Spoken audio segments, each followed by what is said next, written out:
Kinshasa na biso réalité ya banaki réalité ya banakino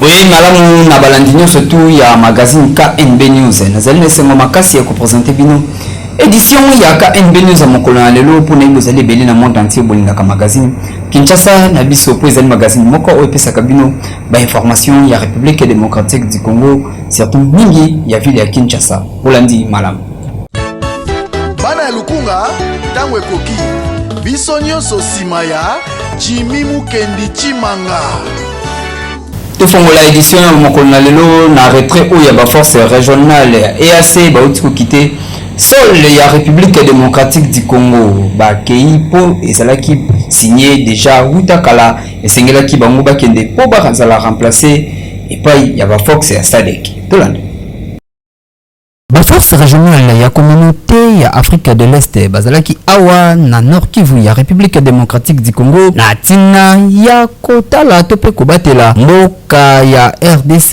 na bitumba oyo ezali entre République démocratique du Congo na ba rebelle ya M23 bango bayaki na cadre ya ko défendre RDC face ya ba rebelle oyo kasi komona façon na bango bazalaki ko travailler nde et sepelisa ba congolais to pe gouvernement ya République démocratique du Congo na yango ba yebaki na kosilisa contrat oyo basinyaki na ba force régionale ya EAC esengelaki batika sol ya République démocratique du Congo pour na faveur ya ba force ya SADC et singeli ko ete gouvernement ya République démocratique du Congo aboyi ko renouveler contrat oyo ezalaki na ba force régionale ya communauté Afrique de l'Est même au kolo ya dimanche première lot déjà bazwaki avion na bango sikanini ba force kenyan ba bandaki déjà kokende po natina ba libérer Est République démocratique du Congo nyango communauté ya société nyango ba membre ya société civile ya Nord Kivu ba sengi na gouvernement ya République démocratique du Congo yemoko ayebana ko batela population topé parti ya mboka na ye na ndenge esengelami po kimia et continuer na korégner na Est République démocratique du Congo. Tika tobeta masolo ya ba élection awa na République démocratique du Congo. Campagne électorale ezali ko continuer et sikanini Félix Antoine Tshisekedi le candidat numéro 20 ataki pause ya 3 jours pour natina ya makambo oyo elekaki na Kasangulu oyo bandeko tope ba sympathisant na ye bayebaki na kokufa nde yango ataki 3 jours ya repos akozongela kala mingi te tolanda ba détail na reportage oyo face bimi Fasibe Gonga ifongami Fasibe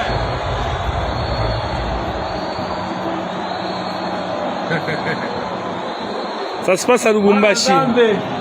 Béton.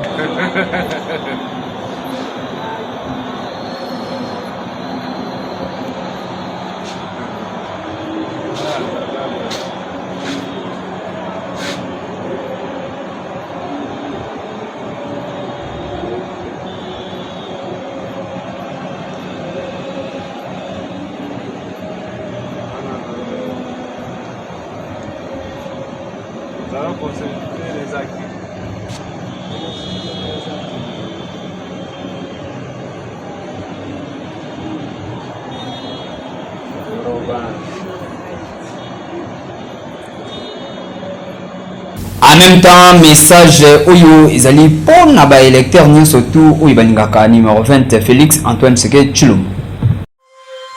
La République démocratique du Congo.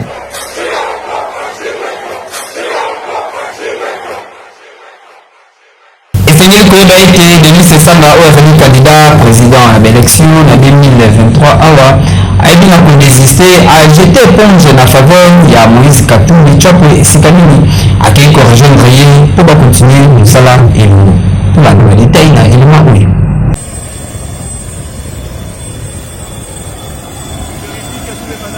Candidat numéro 4 Denis Sesanga oyo azali président ya parti politique en vol aibi na kubwaka éponge na ye na faveur ya Moïse Katumbi Chapwe esika nini asalaki message moko ya kolobela bato ete azali conscient ya ba décision na ye oyo azali kozwa esika nini pona ko consolider force na tina ya ba élection oyo ezali awa le 20 décembre 2023 na République démocratique du Congo le candidat numéro 4 na présidentielle ya République démocratique du Congo Delis Sanga aibi na ko rejoindre Moïse Katumbi Chapwe esika nini bazali ko continuer ko sala campagne na faveur ya Moïse Katumbi pona makambo oyo etali ba élection awa na République démocratique du Congo. Moïse Katumbi azali ko battre campagne esika nini ye na Delis Sanga oyo aibaki na kozwa avion na ye bakitaki kuna na Guadeloupe na tongo ya lelo pona campagne électorale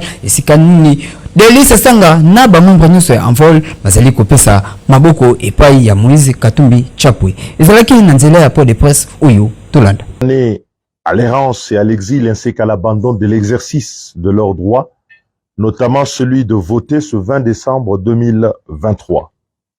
Une plaie entretenue par la politique confusionniste et à tâtons du pouvoir en matière sécuritaire.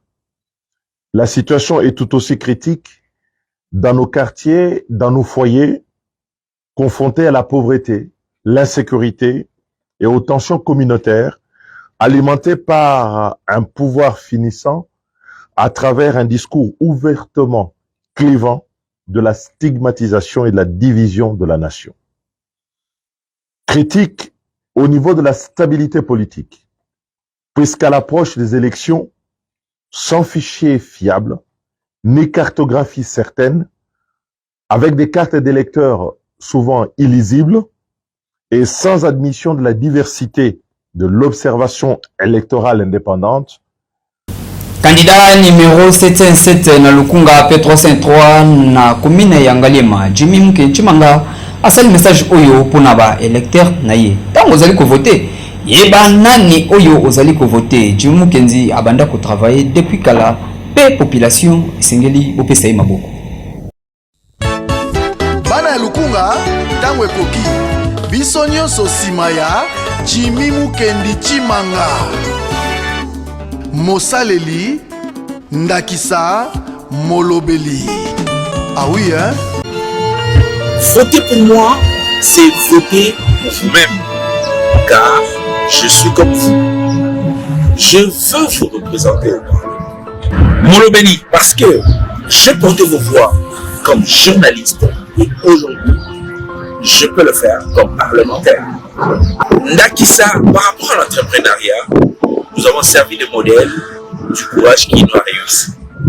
Moussaleni, toujours au service des autres, car vos priorités passent avant tout. Je m'appelle Jimmy Mukendi, je suis candidat à député national numéro 707 au Lukunga et aussi candidat député provincial numéro 303 pour la Lima.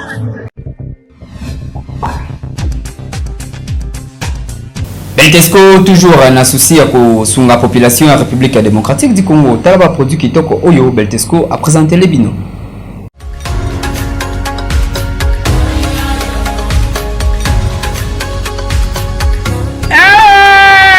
Nalia Cornebef ou du Beltesco Nalia Cornebef nini lisusuwe Texas yangoyo Beltesco a yeli lisusu bana Kinshasa ngombe na ngombe latadi ya ngombe cornebef oyo okoki kolia yango ona lipa na spaghetti na formule nyonso oyo bana Kinshasa bayebi cornebef ya solo latadi ya ngombe Texas esalami ya munene pe ya mukie nyonso na ndenge ya kantite oyo kolinga kolia na yo na libota na yo. Beltesco a fait son opportunité, malamu ya kusala joie ya kolia ngombe bacha na linzanza babengi lata ya ngombe zali ngombe na ngombe ye Texas corned-beef o babengi halal ezali ngombe kitoko bacha na boîte mignon ezali ba corned-beef Texas ngala benga nango lata ya ngombe na ngombe euta Brésil bokanisi esili tente Beltesco ayeli bino latadi yango me mosusu na kombo ya oxfore elengi nango deja batya matungulu na kati okosepasa lisusu eloko te musuni balambela deja bien mundele otie kaka na sani mbala moko na loso to na spaghetti to na fufu nyonso ndenge okolinga kolia yango to na lipa ekoleka kitoko. corned beef Oxford ezali corned beef oyo eyebani kongo mobimba mpona nini po a sa différence ezali mundele se atira oyo deja matungulu na kati yaza na matungulu na ye deja na kati yo kosala so dépense mosusu te euta mboka Brésil balamba ngo kitoko okoki kochauffe yango te otie na sani aza misuni azali kobimisa yo saveur ya ngombe azali kobimisa yo odeur ya ngombe ata osukoli maboko te otamboli na balabala moto ayebi deja koleki ngombe mpona nini pote yango ezali qualité supérieure.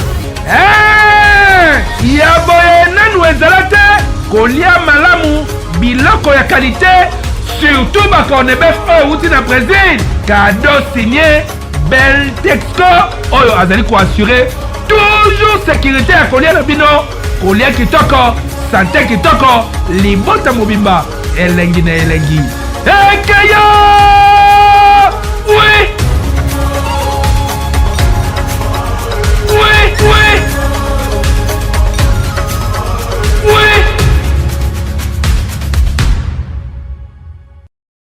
onatra ayubi na kozwa bato ya sika uta bamvula ebele basalaka lisusu te pour kuna na port ya Matadi bazalaka lisusu ata na eloko moko te lelo oyo weekend eleki bayebi na kozwa première bato na bango bapesi merci epai ya chef de l'état banyonso basalaka na onatra tolanda badetail na reportage oyo. Nani oyo alobaki ete onatra ekoyeba lisusu na kofonctionne te ekozwa lisusu bato te mpona misala oyo etali transport maritime awa na République démocratique du Congo na yango esengeli koyeba ete weekend oyo première bato deja ebaki na kokoma na port ya Matadi esika nini ba activité esengeli ezonga po esali bamvula ebele na onatra bazalaka ata na bato moko te esi ekufa na yango kala betikala kaka kombo ya pamba etikete ya pamba kasi grâce ya gouvernement ya Félix Antoine Tshisekedi Tshilombo tata mokonzi ya ekolo na ndenge azali kosala makambo kitoko mpona avancement ya République démocratique du Congo ne bazwi première bato na bango esika nini ba activité esengeli kozonga yoka ba agent nyonso tu ya onatra ndenge ba remercier tata mokonzi ya ekolo Félix Tshisekedi. Awa ndenge bomoni biso esika benemi balinga babotola mais fo propre ya onatra lelo pide esili bato ya liboso yango etelemi e oti bato yango etelemi donc topesi merci mingi na président de la république topesi merci mingi na conseil d'administration direction générale oyo ekambami na mwana mboka Martin Lukusa bato ya liboso après réhabilitation à pilde yangoyo ebani awa pe bozwi yango boye esengeli kobatela malamu ezala te o mongo nyonso to ezali kokota ezali kokende na baposhi ya bato esengeli kosala mpona mboka po République démocratique du Congo esengeli ezala développé.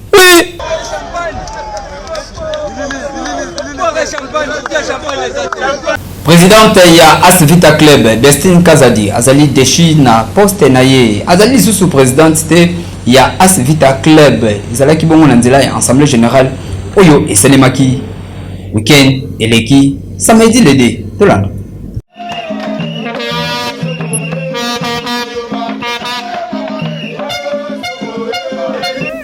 mutu na kati ya Vita Club ko banda madame Destine Kazadi azwa présidence ya As Vita Club babanda kopola bayokanaka penza malonga te na ba membre ya comité mokolo ya samedi 2 décembre 2023 nde assemblée générale extraordinaire oyo esalemaki ba membre ya assemblée générale bakotisaki motion moko ya kolongola madame Destine Kazadi sikanini balongoli ye na comité de dirigeants ya As Vita Club makobanda mokolo ya samedi nde madame Destine Kazadi azali lisusu te bana ya ve ya nyonso tu esengeli koyeba ete lelo oyo madame Destine Kazadi azali te sort ya As Vita Club ekozala ndenge nini ekotambola malamu to pe ekotambola mabe. Biso tozali koteyela pe tozali kojimele. Oui.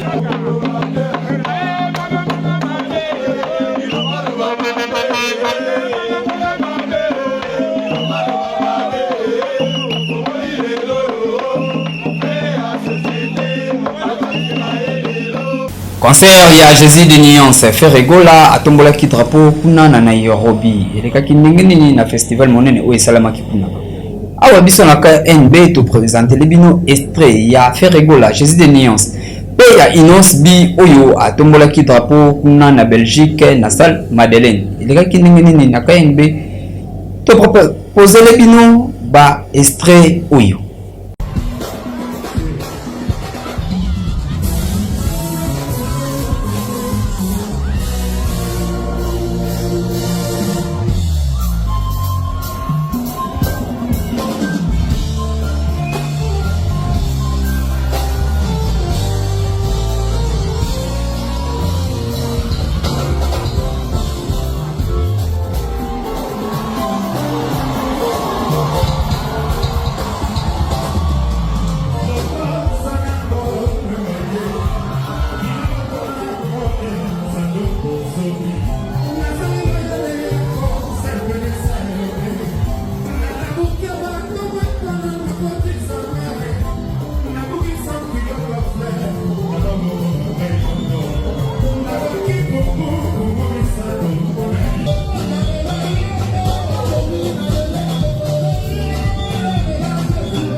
Toujours na cadre ya sensibilisation clip oyo Jimmy Kenchimanga bayimbeliye pona ba Eva nyonso asala pona ba kinwa awa na République démocratique du Congo. Azali candidat numéro 717 na Lukunga et 303 na commune ya Ngaliema. Tolanda badite.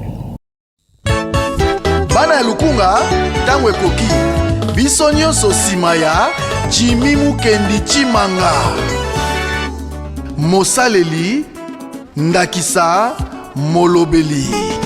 Ah oui, hein? Tango ekoki Lukunga e Jimmy Lukunga Ezaya Mukendi numéro 707. Ah Jimmy Lukunga ezali yayo. Ah Jimmy Mukendi Chimanga numéro 707.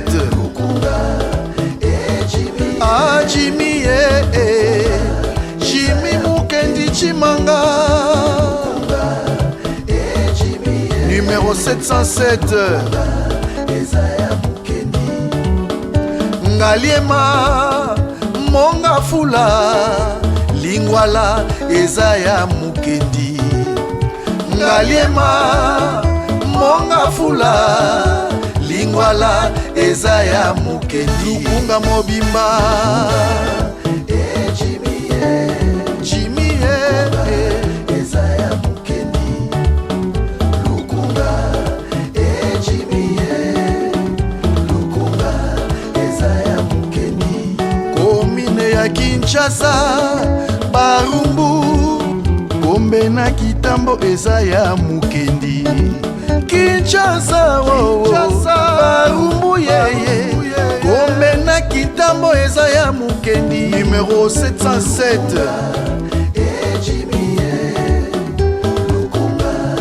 Jimmy Mukendi Chimanga Yewana numéro 707. Toyebi ye malamu tozalaka na ye azalaka na biso lisusu na makambo etali entrepreneuria bondimelanga Jimmy Mukendi de leader. Oui, que ba jeune belé ba longwa na idéologie ezalaka, il faut zalaka asima mutu.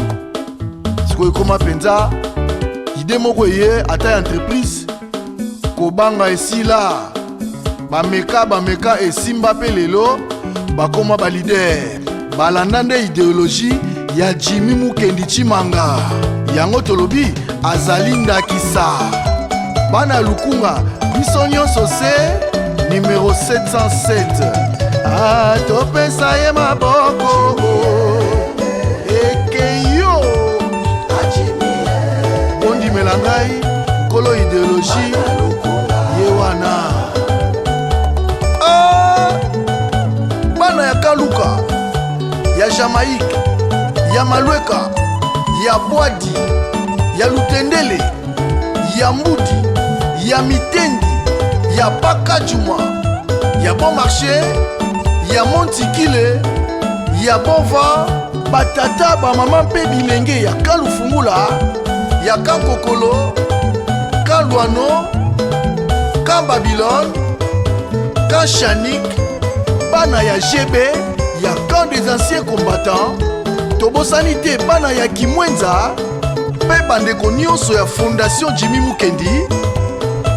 Mais mokolo lukunga yeyo te, Jimmy Mukendi Chimanga, numéro 707.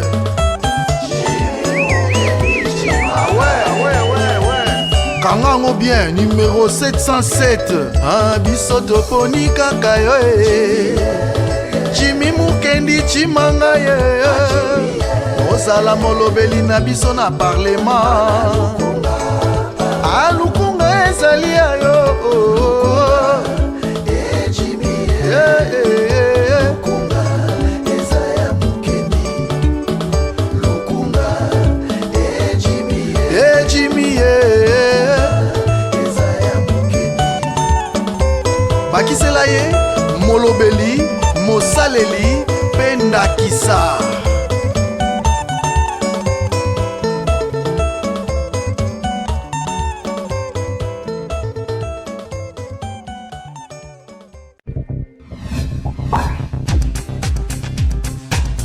Jamais erata awanaka NB TikTok ya mokolo na lelo ya ngoyo ingénieur Agapeka Jama apesi biso.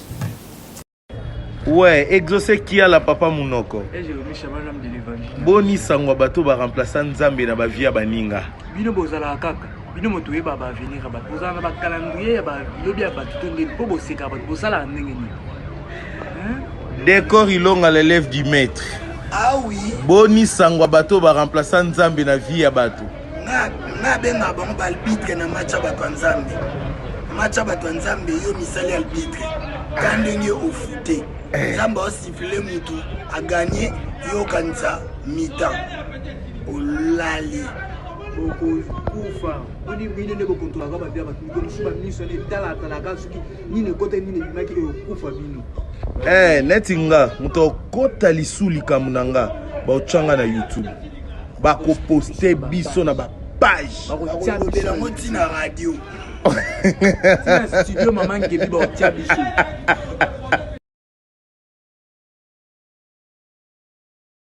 Merci pour vos alaki belé à kolanda édition ya KNB News ya mokolo na lelo nazalaki na sengo makasi ya ko présenter bino édition ya KNB News ya mokolo na lelo ngai na bino to monani bongo lobby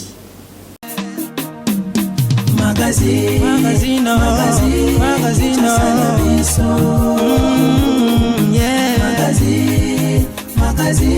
Kinshasa na biso réalité ya banaki réalité ya banaki kino